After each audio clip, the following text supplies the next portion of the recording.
भैया कॉन्डम देना। दोस्तों हम लोग अलग अलग मशीन्स कई सालों से देखते आ रहे हैं और ये आजकल हर जगह पर काम में ली जा रही है। कई तरह की मशीन्स ढेर सारे कॉम्प्लिकेटेड काम बड़ी ही आसानी से कर लेती है। आज की इस वीडियो में हम आपको ऐसी ही कुछ मशीन्स दिखाने वाले हैं जिन्हें शायद ही आपने अपनी ज़िंदगी में पहले कभी देखा होगा। तो इस वीडियो को लास्ट तक ज़रूर देखें क्योंकि काफ़ी इंटरेस्टिंग वीडियो होने वाली है।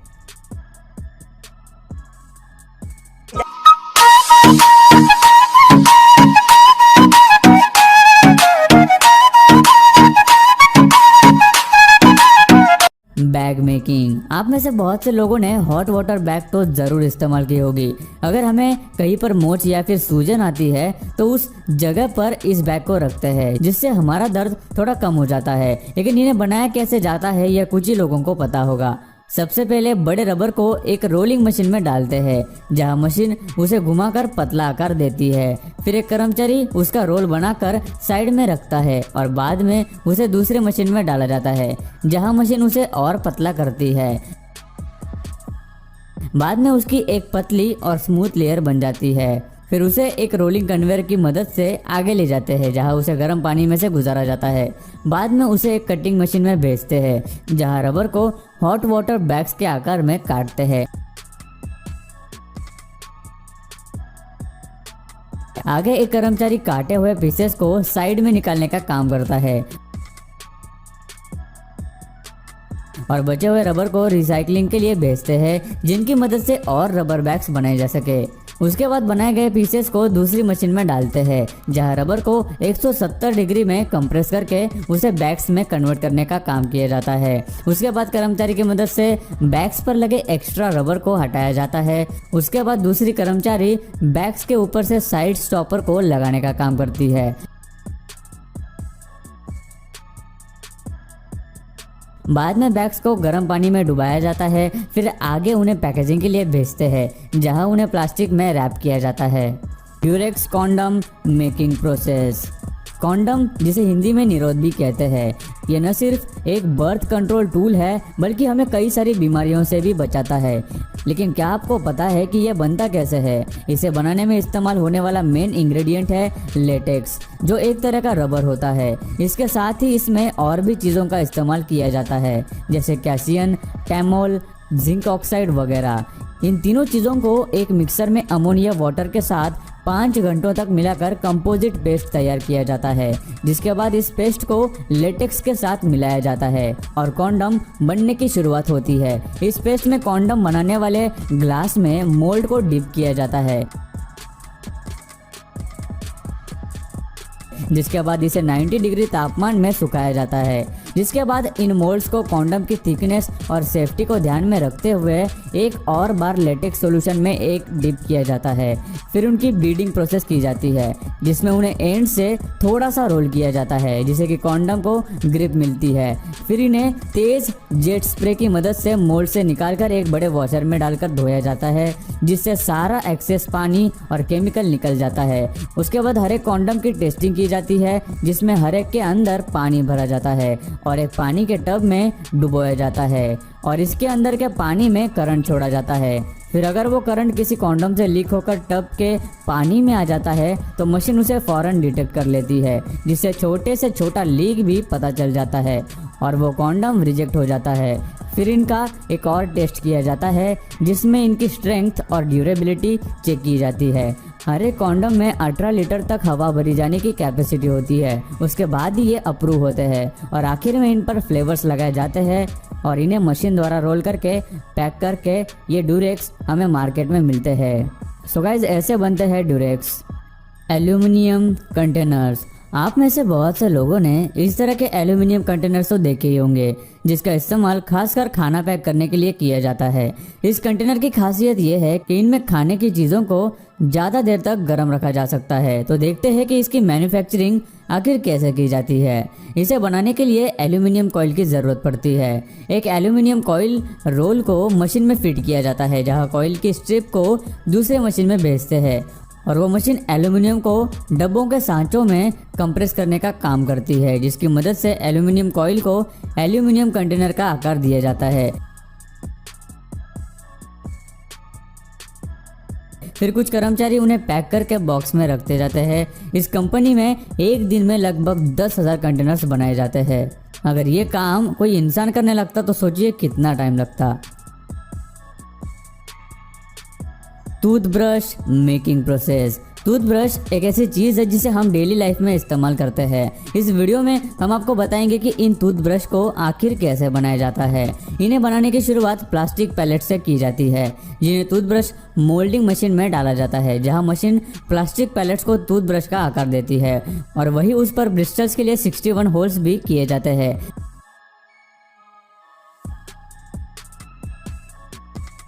आगे ब्रश को ब्रिस्टल्स लगाने के लिए दूसरी मशीन में डालते हैं, जहां मशीन ब्रश को बहुत ही तेजी से ब्रिस्टल्स लगाने का काम करती है।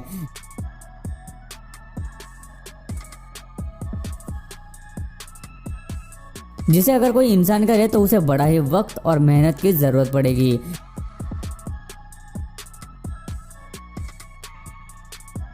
उसके बाद उन्हें रोटेटिंग डाइसेस से गुजारते हैं, जहां ब्रिस्टल्स के एजेस को हटाया जाता है और ब्रिस्टल्स को सही आकार और डिजाइन दी जाती है।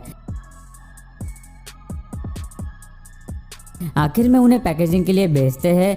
तो इस तरह टूथब्रश को बनाया जाता है। Aluminium vessels making process. आजकल लगभग हर घर में एल्यूमिनियम वेसल्स का इस्तेमाल किया जाता है, लेकिन आपने कभी सोचा है कि हमारे रोजाना इस्तेमाल में लाए जाने वाली चीजें आखिर बनाई कैसे जाती है? तो सबसे पहले ढेर सारे एल्यूमिनियम को एक मशीन में डालते हैं, जहां उन्हें मेल्ट किया जाता है और डाले गए एल्यूमिनियम को तब तक मेल्ट करते हैं जब तक उसका एक लिक्विड फॉर्म नहीं बन जाता। फिर उस एल्यूमिनियम लिक्विड को वेसल्स के मोल्ड्स में डालते हैं और कुछ ही मिनटों में लिक्विड को वेसल्स का आकार दिया जाता है। वही दूसरी ओर एल्यूमिनियम की पतली लेयर भी बनाते हैं।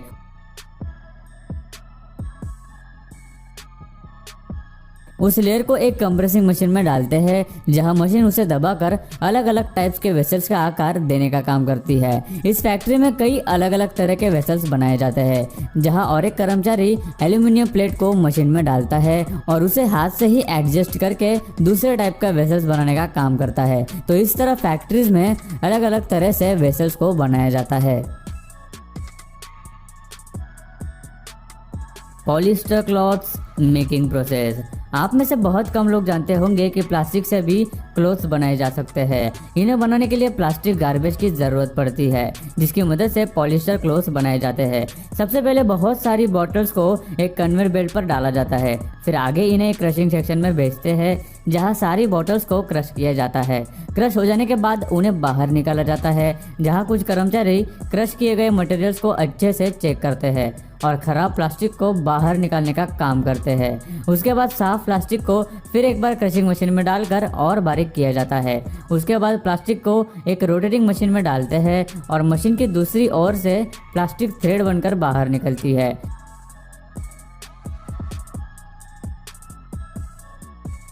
फिर उन थ्रेड को और बारीक किया जाता है, जहां उन्हें एक बॉबिन में लपेटते हैं। लपेटी हुई थ्रेड्स एक दूसरे से मिलकर पॉलिस्टर क्लॉथ की एक लेयर बनाने का काम करती है। फिर उस पर कर्मचारियों की मदद से क्लॉथ पर डिजाइन निकालकर उसे काटा जाता है और उन्हें टेलर की मदद से स्टिच किया जाता है और क्लोथ्स बनाए जाते हैं।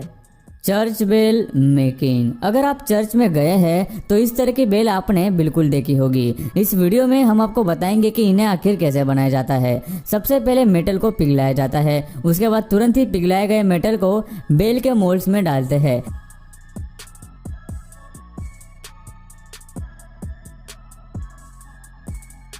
बाद में उन्हें कुछ दिनों तक ठंडा होने के लिए वहीं पर छोड़ दिया जाता है। हफ्ता हो जाने के बाद मोल्ड्स को निकालते हैं और मेटल को अच्छी तरह से बेल का आकार मिलता है। फिर बेल को दूसरी मशीन में डालते हैं, जहां बेल के अंदर की और पॉलिशिंग की जाती है और इस तरह चर्च बेल को बनाया जाता है। Mosquito bat making process. Mosquito की वजह से इंसानों को कई तरह की बीमारियां हो सकती है। इन्हें भगाने या फिर मारने के लिए हमने बहुत से तरीके आजमाए होंगे और आप में से कई लोगों ने कभी न कभी मॉस्किटो बैट का इस्तेमाल तो ज़रूर किया होगा। इसमें लगी खास इलेक्ट्रिक तारों की वजह से मच्छरों को भगाया जा सकता है, लेकिन आप में से कुछ लोगों को ही पता होगा कि इन बैट को आखिर किस तरह से बनाया जाता है। सबसे पहले बैट के साइज की तारें बनाई जाती है, फिर एक कर्मचारी की मदद से उन पर वायर अटैच की जाती है। उसके बाद उन्हें बैट के प्लास्टिक में रखकर एक मशीन पर रखते हैं, जहां मशीन उसे दबाकर अच्छे से फिट करने का काम करती है। आगे एक कर्मचारी की मदद से बैट की ग्रिप में सर्किट को लगाया जाता है। आगे दूसरा कर्मचारी उन दोनों को अटैच करने का काम करता है और आखिर में बैट का टेस्ट किया जाता है और उन्हें पैकेजिंग के लिए भेजा जाता है। Chair making machine. चेयर्स का इस्तेमाल लगभग सभी लोग करते हैं, चाहे वो हमारी डेली लाइफ में हो या फिर कोई फैमिली फंक्शन में। लेकिन बहुत से लोग नहीं जानते कि आखिर इन्हें भी कैसे बनाया जाता है। अभी आप जो मशीन देख रहे हैं ये इन्हीं चेयर्स को बनाने का काम करती है। सबसे पहले इसमें चेयर्स बनाने के मटेरियल्स डालते हैं। इन मटेरियल्स में मोस्टली प्लास्टिक फाइबर्स ग्रैन्यूल्स होते हैं। फिर यह मशीन प्लास्टिक को कंप्रेस करती है और उसे चेयर का आकार दे देती है।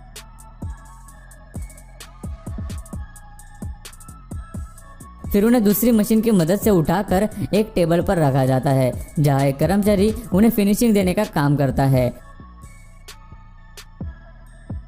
और फिर आखिर में वही कर्मचारी चेयर्स को एक के ऊपर एक लगाकर उन पर प्लास्टिक टेप से रैप करता है और चेयर्स मार्केट में आने के लिए पूरी तरह से तैयार हो जाती है। सो गाइस, आज की इस वीडियो में इतना ही। आपको कौन सी चीज़ बनाने की प्रोसेस सबसे ज़्यादा मज़ेदार और इंटरेस्टिंग लगी, हमें नीचे कमेंट करके ज़रूर बताना।